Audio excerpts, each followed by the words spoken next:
नमस्कार। आज का जो विषय है वो बहुत ही महत्वपूर्ण है, इसलिए मैं ये चाहूंगा कि आप ये पूरा वीडियो देखें। आप सभी जानते हैं कि रामायण हमारे सबसे बड़े और महान महाकाव्यों में से एक है। रामायण लोगों को सभ्य मानव के रूप में अग्रणी जीवन की बारीकियों से अवगत कराता है, इसीलिए इसे जीवित शिक्षक के तुल्य माना जाता है। रामायण में मानव हृदय को द्रवीभूत करने की जो शक्ति, जो क्षमता है, वो अन्यत्र कहीं भी दुर्लभ है। रामायण में आदर्श पिता, आदर्श पुत्र, आदर्श पत्नी, आदर्श भाई, आदर्श भक्त और आदर्श राजा के चरित्रों के गुण दर्शाए गए हैं। और इस रामायण के महानायक हैं मर्यादा पुरुषोत्तम भगवान श्री राम, जो हमारे आराध्य भी हैं और भारतवर्ष के प्राण भी। भगवान श्री राम के बिना सनातन संस्कृति और भारतवर्ष की परिकल्पना भी असंभव है। परंतु समय समय पर बहुत सारी ऐसी घटनाएं हुई हैं जो हमारी आस्था, हमारे आराध्य और हमारी संस्कृति के साथ एक खिलवाड़ करती हैं। इसी कड़ी में दो ऐसे प्रसंग आते हैं जो भगवान श्री राम से संबंधित तो हैं, परंतु उनके आचरण के सर्वथा प्रतिकूल हैं, जो भगवान श्री राम को नारी विरोधी और दलित विरोधी सिद्ध करने का एक कुत्सित प्रयत्न करते हैं। इस कड़ी में सबसे पहले आता है भगवान श्री राम द्वारा सीता मैया का त्याग करना। वाल्मीकि रामायण में ऐसा वर्णित है कि युद्ध की समाप्ति के बाद जब सीता मैया की अग्नि परीक्षा हो रही थी, तो इस दृश्य को सारे देवताओं ने और सारे संसार ने देखा था। तो क्या इस संसार में वो धोबी नहीं था? और इस अग्नि परीक्षा का मूल कारण क्या था, यह भी आपको पता है। सीता हरण के पूर्व ही भगवान श्री राम मैया सीता को अग्निदेव की सुरक्षा में दे देते हैं, क्योंकि रावण अगर सीता मैया को स्पर्श भी कर लेता तो वो जलकर भस्म हो जाता। और यह था सीता मैया का सतीत्व, जो श्री राम को अच्छी तरह से पता था।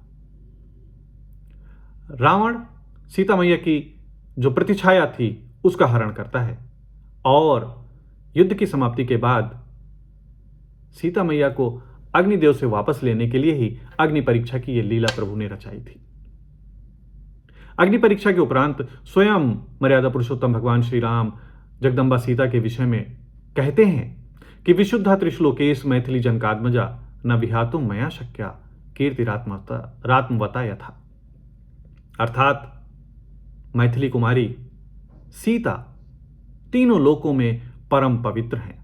जिस प्रकार कोई भी मनस्वी पुरुष अपनी कीर्ति का त्याग नहीं कर सकता, उसी प्रकार मैं भी कभी भी सीता को नहीं छोड़ सकता।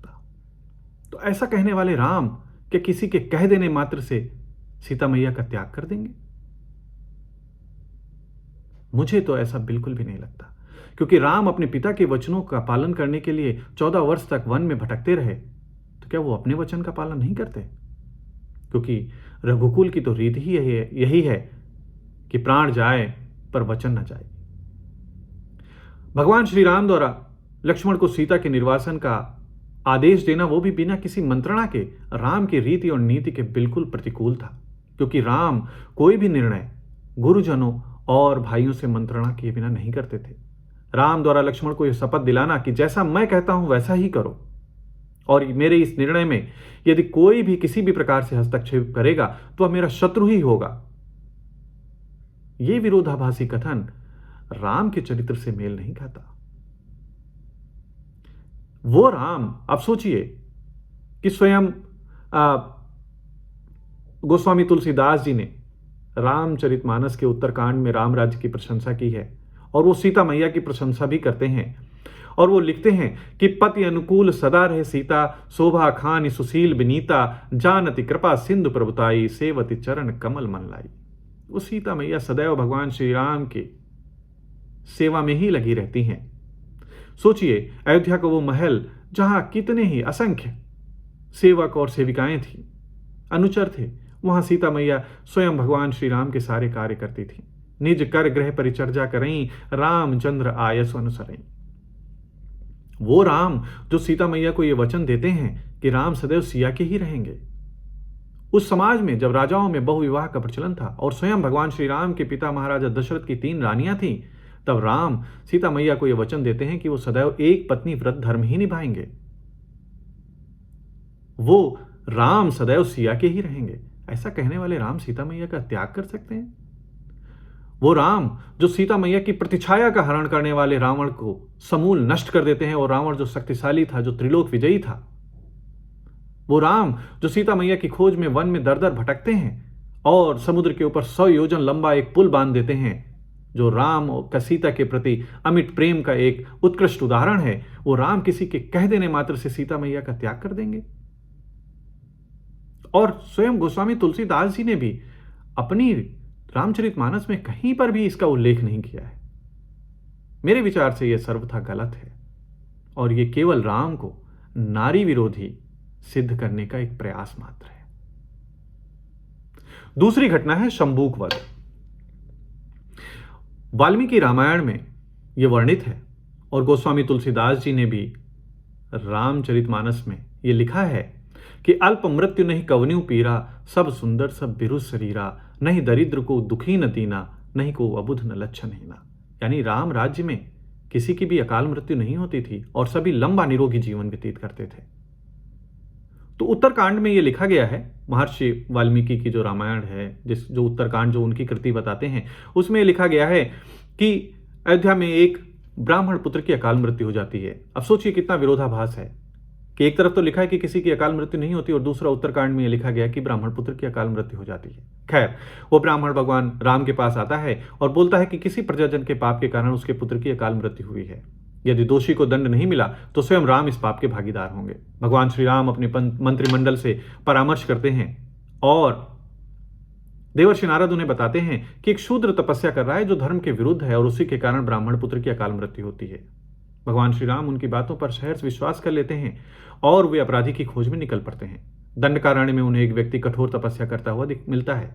पूछने पर वो अपना नाम शंबूक बताता है और कहता है कि वो शूद्र है और सशरीर स्वर्ग जाने के लिए तपस्या कर रहा है। भगवान श्री राम बिना किसी चेतावनी के ही तलवार से उसका सिर काट देते हैं, और उसी समय अयोध्या में वो ब्राह्मण पुत्र जीवित उठता है। क्या राम राज्य में किसी शूद्र के साथ ऐसा भेदभाव संभव था? ब्रह्म दारण्यक उपनिषद के अनुसार शूद्र पूषण देवता से उत्पन्न हुए हैं, इसलिए वो पोषण करने वाला है, बिल्कुल हमारी धरती माता की तरह। हमारे सभी ग्रंथ, हमारे सभी वेद वर्णों को गुण प्रधान एवं कर्म प्रधान ही बताते हैं। स्वयं भगवान श्री कृष्ण श्रीमद् भगवद गीता में ये कहते हैं कि ब्राह्मण क्षत्रिय विषाम शूद्राणाम च परंतप कर्माणि प्रविभक्तानि स्वभाव प्रभवैर्गुण, जिसका तात्पर्य यही है कि यदि शूद्र में भी तप, शील, सत्य और क्षमा जैसे ब्राह्मण प्रिय गुण हो तो उसे शूद्र नहीं ब्राह्मण ही माना जाएगा। सर्प योनि में नहुष राजा युधिष्ठिर से यह पूछते हैं कि ब्राह्मण कौन है, तो युधिष्ठिर बताते हैं कि जिस व्यक्ति में सत्य, क्षमा और सुशीलता के गुण हैं, क्रूरता का अभाव है, जिसमें दया और तपस्या के गुण हैं, ऐसे व्यक्ति को ही ब्राह्मण माना जाएगा। यदि किसी शूद्र में भी ये गुण हैं तो उसे ब्राह्मण माना जाएगा, और यदि ब्राह्मण में इन गुणों का अभाव है तो उसे शूद्र ही माना जाएगा।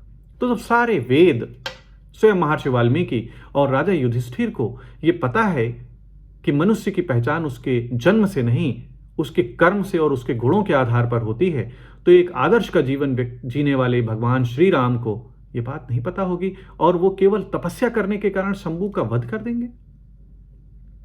यह सोचने वाली बात है कि वो राम जिन्होंने 14 वर्षों का वनवास पीड़ितों, शोषितों, वंचितों, वनवासियों, आदिवासियों के साथ बिताया, जो केवट के तर्कों पर हंसे, जिन्होंने निषाद राज के घर भोजन किया, जिन्होंने शबरी के जूठे बेर खाए और जो जटायु को गोद में रखकर रोए, वो राम शंभू का वध कर देंगे क्या?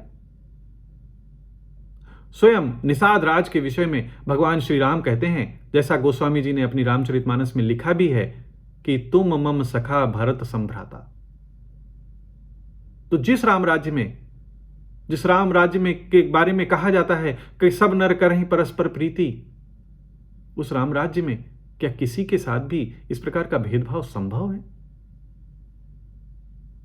यदि आप आंख बंद करके भगवान श्री राम की छवि का स्मरण करें तो आपको सदैव एक धनुर्धारी राम की ही छवि के दर्शन होंगे। क्या आपको कभी खड्गधारी राम के दर्शन हुए? मुझे तो कभी नहीं हुए। तो कैसे उत्तरकांड में यह लिख दिया गया कि राम ने तलवार से शंबूक का सिर काट दिया। सोचिए कि वो महर्षि वाल्मीकि जिन्होंने पूरी रामायण में एक राजकुमार राम को मर्यादा पुरुषोत्तम भगवान श्री राम के रूप में प्रतिस्थापित किया, वो स्वयं अब उत्तरकांड में उनके चरित्र के साथ ऐसा खिलवाड़ करेंगे, उन्हें नारी विरोधी, दलित विरोधी सिद्ध करेंगे। इसका निष्कर्ष मेरे विचार से यही है कि जो वाल्मीकि रामायण कृत, जिसे उत्तरकांड जिसे वाल्मीकि रामायण द्वारा लिखा हुआ बताते हैं, वो महर्षि वाल्मीकि ने लिखा ही नहीं है और उसे बाद में जोड़ा गया है, जो भगवान श्री राम को नारी विरोधी और दलित विरोधी सिद्ध करने का एक कुत्सित प्रयत्न करता है, भगवान श्री राम की महिमा को कम करने का एक प्रयास करता है। इसलिए मेरी आपसे यह विनती है कि आप सभी अपने विवेक का प्रयोग करें और अपने आराध्य भगवान श्री राम पर पूर्ण विश्वास रखें। धन्यवाद। जय श्री राम।